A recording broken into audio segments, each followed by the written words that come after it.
I was paid a healthy bounty for Ringo and Curly Bill, and realized there was real money to be made.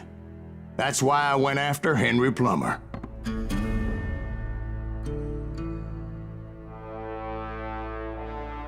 Now, wasn't he the sheriff who augmented his income by shaking down miners and robbing gold shipments? That's the one. Oh yeah, I remember him. He ran that gang of thieving outlaws called the Innocents. So it's true that you went toe-to-toe with him? Indeed I did, son. Indeed I did.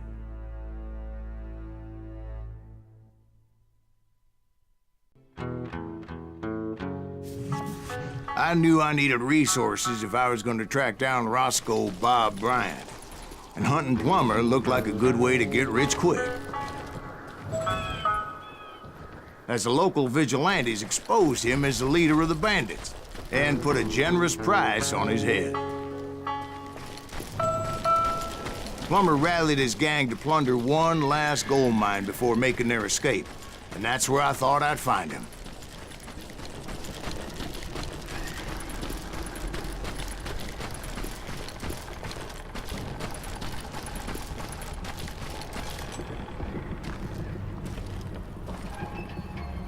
It makes me nervous standing so close to all these goddamn barrels of gunpowder. Why would you be nervous? No one has the cojones to come after us. As long as you don't light up a cigar, we're fine. Besides, George is up there on the rocks with that rifle of his. Nothing gets past him. As my late father pointed out to me more than once, God made men, but Samuel Colt made them equal.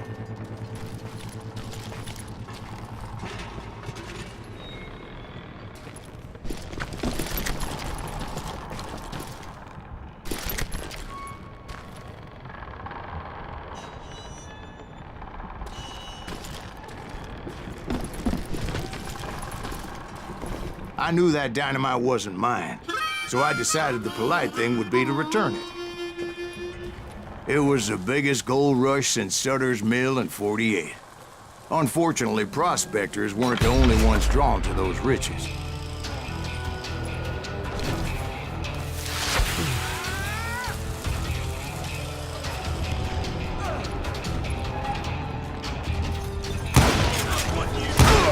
There were thieves and killers, robbing travelers and hijacking gold shipments.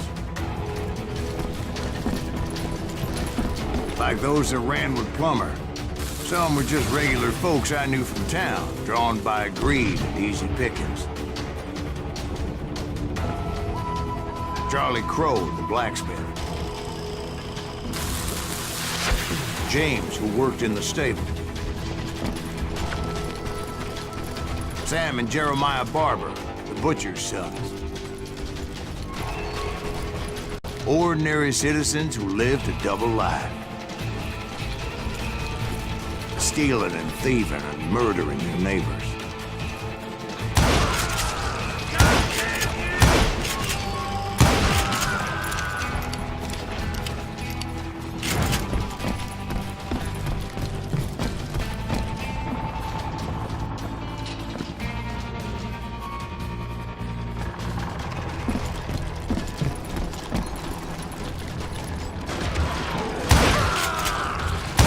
Of course, the rest were veterans of the Civil War. Stone-cold killers trained on the bloody fields of Shiloh and Antietam. Dangerous, desperate individuals. Plummer had a lot of men on his payroll. A hell of a lot. That son of a bitch pretended to protect the public with one hand while stealing them blind with the other.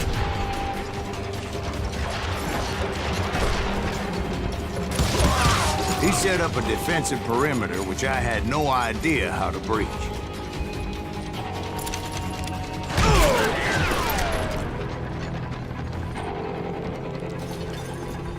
You can't beat the innocent!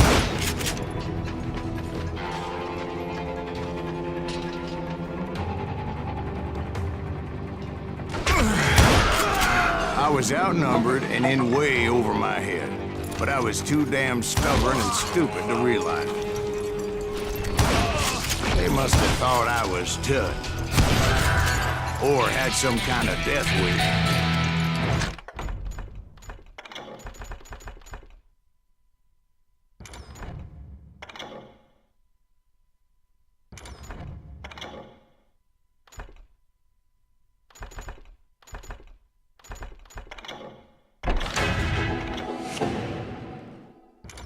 Seeing as there were barrels of gunpowder everywhere.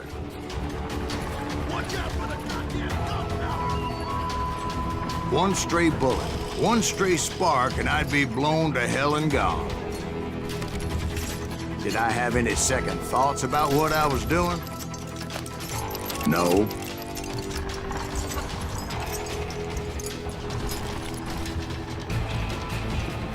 I thought I was some kind of hero.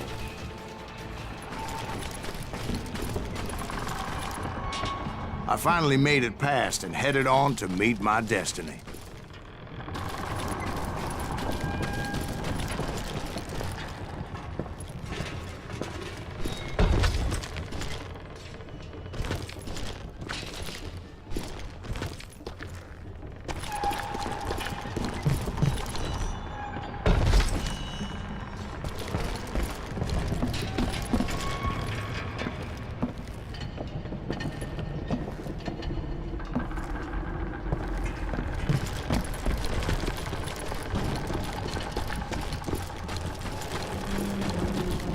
But first, I had something I needed to figure out.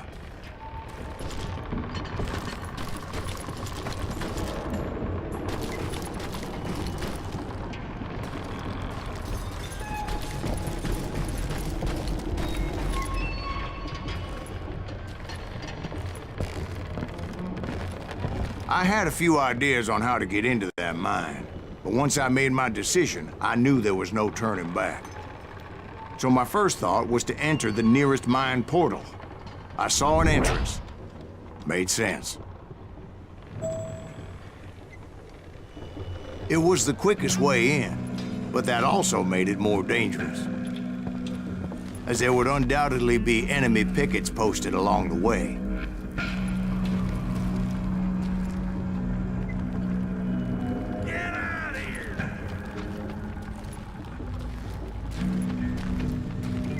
This is our goal now.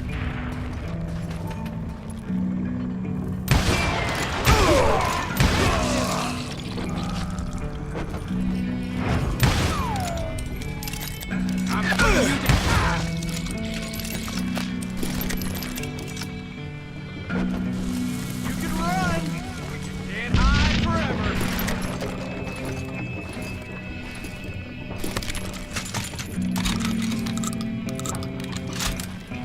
You're done.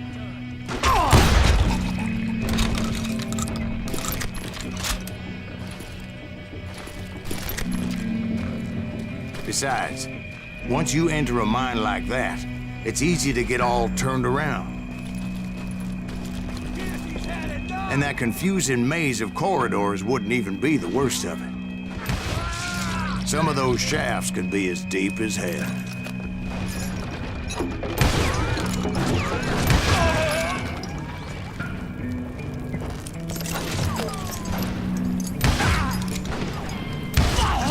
A single stumble or misstep can easily end in a deadly plunge to oblivion.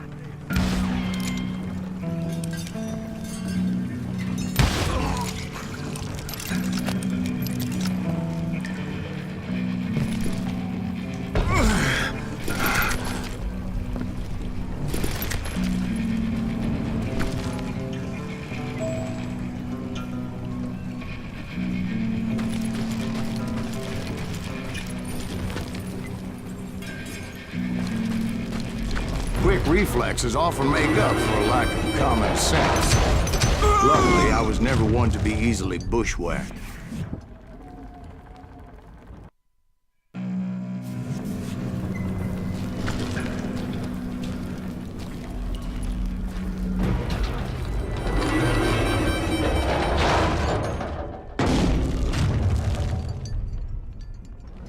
I would just need to be careful not to blow myself to Kingdom Come.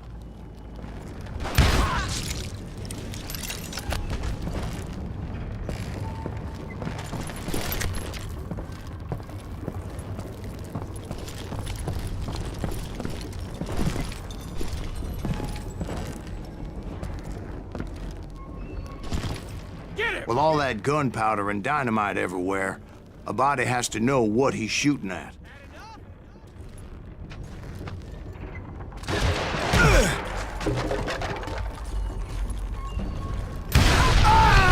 All it takes is one tiny spark, and boom. Surprise! Come out, you yellow bastard!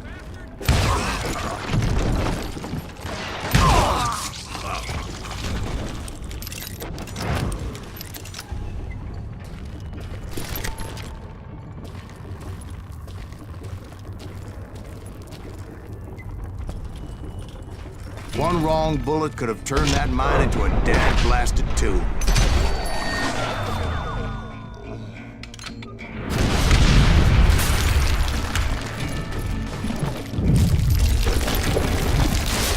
I freely admit that my plan of attack was not just honest, but clearly insane.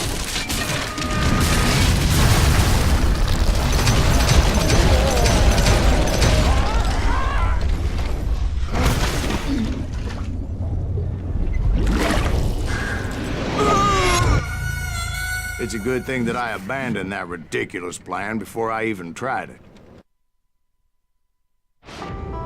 Instead, I spotted a ladder, a way into the mine from the opposite side.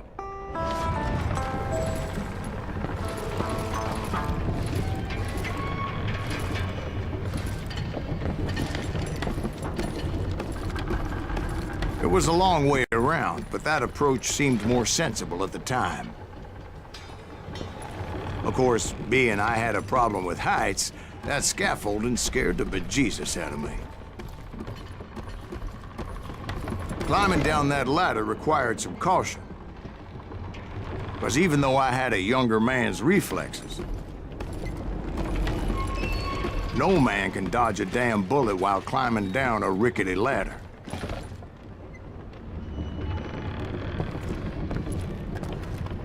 I needed to make a leap of faith, which ain't easy when you're suspended between heaven and hell.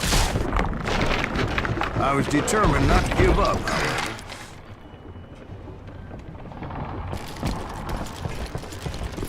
As Sheriff Plummer seemed quite the despicable character. When the vigilantes discovered what the sheriff was up to, people were outraged. That 10,000 they put on his head would go a long way to helping me find old Bob. And I had made it my mission to settle that score come hell or high water.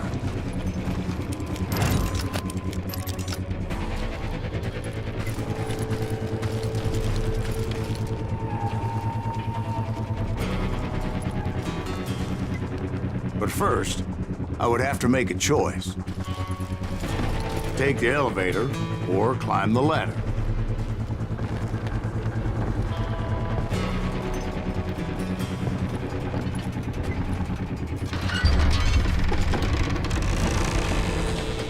I picked the more convenient and more dangerous route.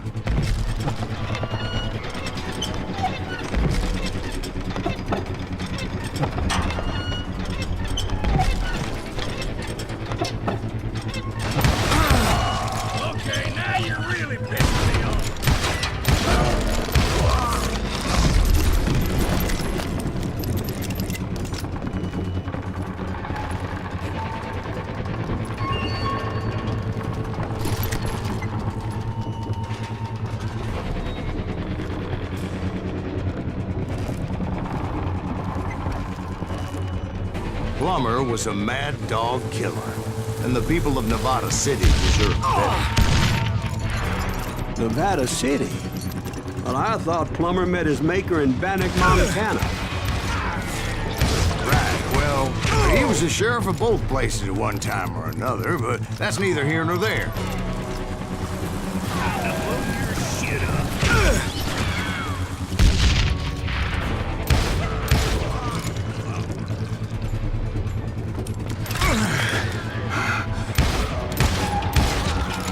The point was, taking him down would save a lot of lives, including my own.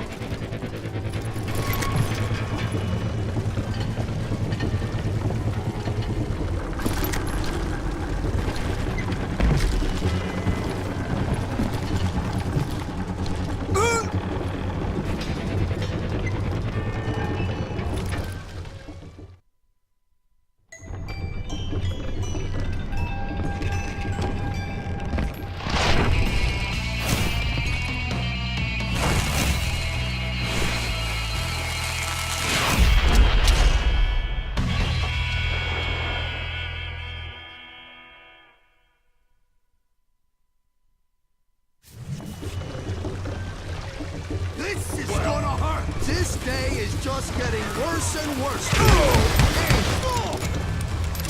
Henry Plummer was clearly unhinged, and I could see right away that this was gonna take some doing. What are you doing?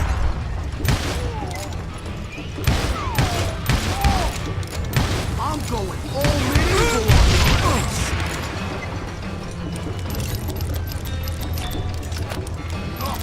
Guess you've had enough. I need some help here. Come on, boys. Take this cocksucker out.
So that's how Henry Plummer died. Him and his crew were worth their weight in gold. And now, I was officially a bounty hunter.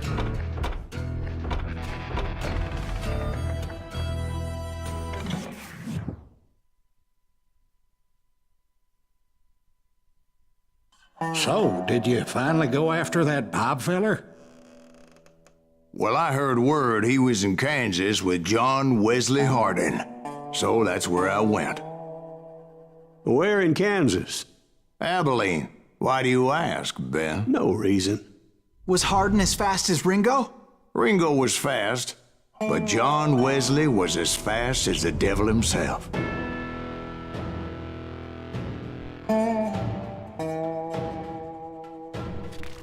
Hell, he killed his first man at 15. From that day forward, he had a price on his head and wouldn't back down for nobody, not even Wild Bill Hickok himself. I dodged death many a time, and that night in Abilene was no different.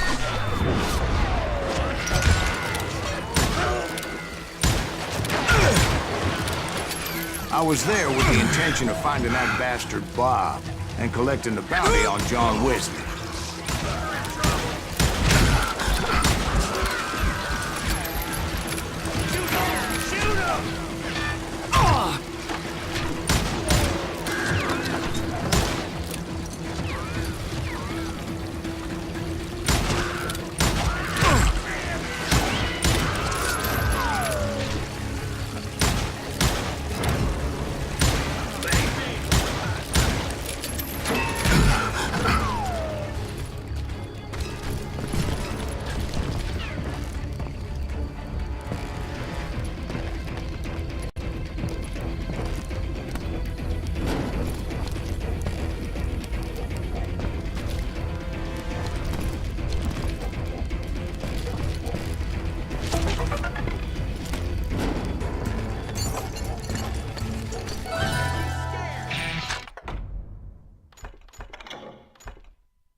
I thought the Texas Rangers got Hardin. Yeah, That's what they want you to believe.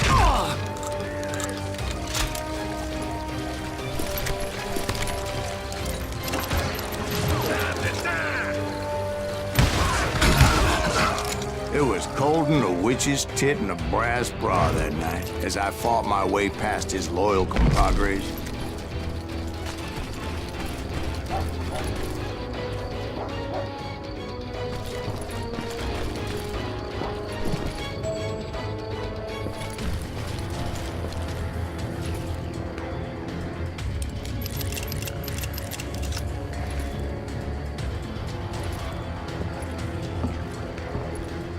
To the very same saloon we're sitting in today. Look around and imagine this place painted in blood. Hardin was waiting for me, and...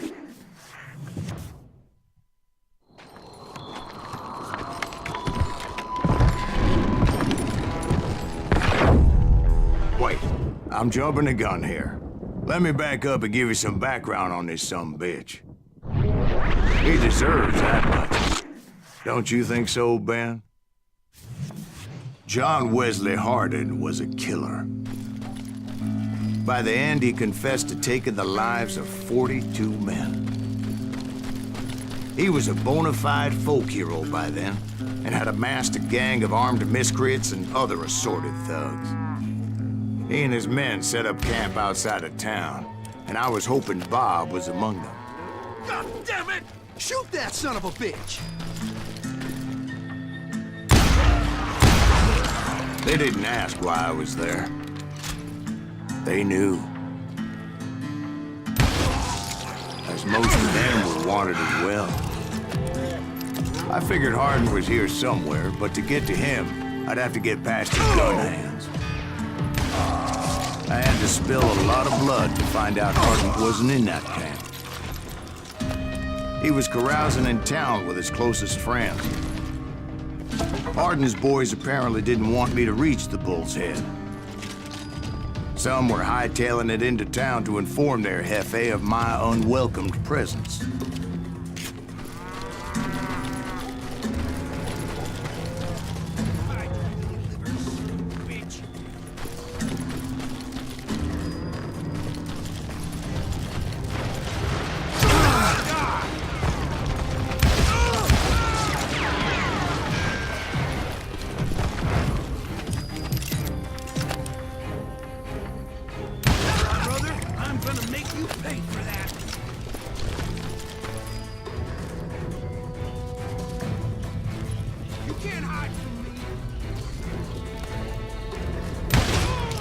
Tell Hardin someone's coming for him. Stop that sumbitch! Let the boys know we got another law dog.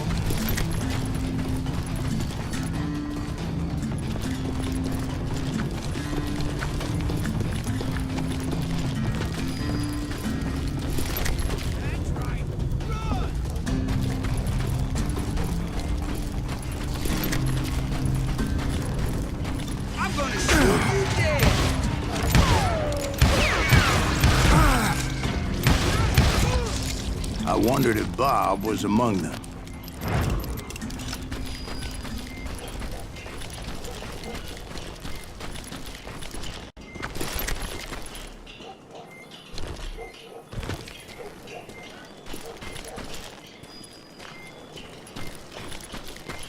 And I steeled myself for the fight ahead. For as good as I was, deep down I wondered if John Wesley wasn't just a little bit better.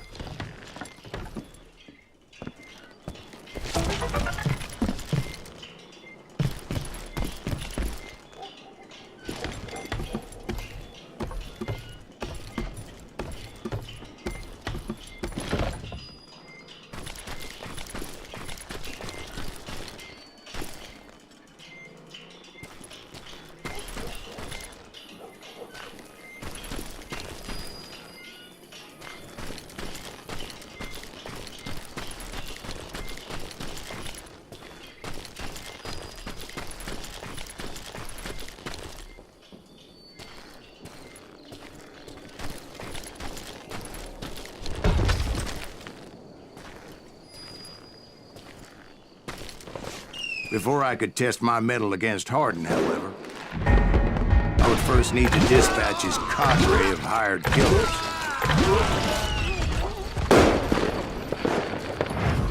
Most of these degenerates were beyond redemption, but John Wesley might have been a different story. I didn't learn until later that that night was in fact his birthday celebration.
I think I already mentioned that I found Hardin in this very saloon.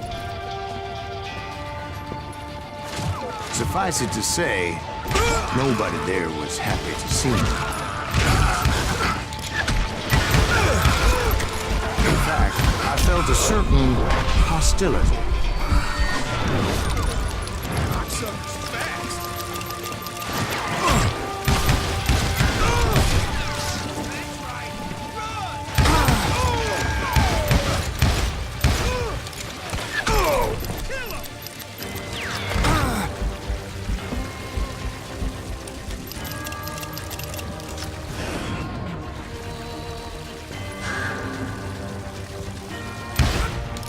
I was disappointed that neither Bob nor John Wesley were among the dead. But that was short-lived, as a moment later I was facing down the fastest gun in the West.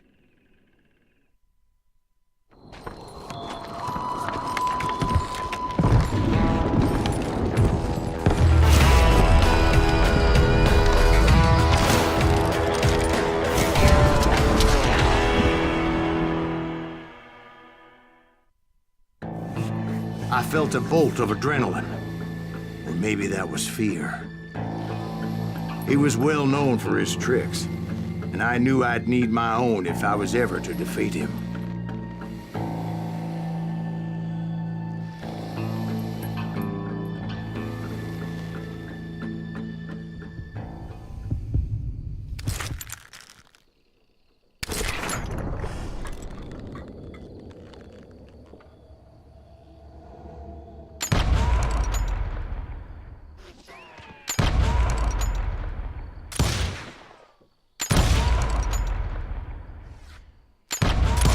That man was faster than greased lightning.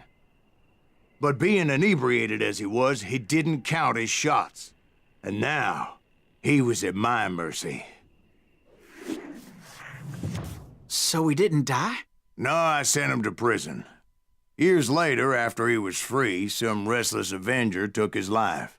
Shot him in the back of the saloon, just like this one. Anybody up for another beer? Ben?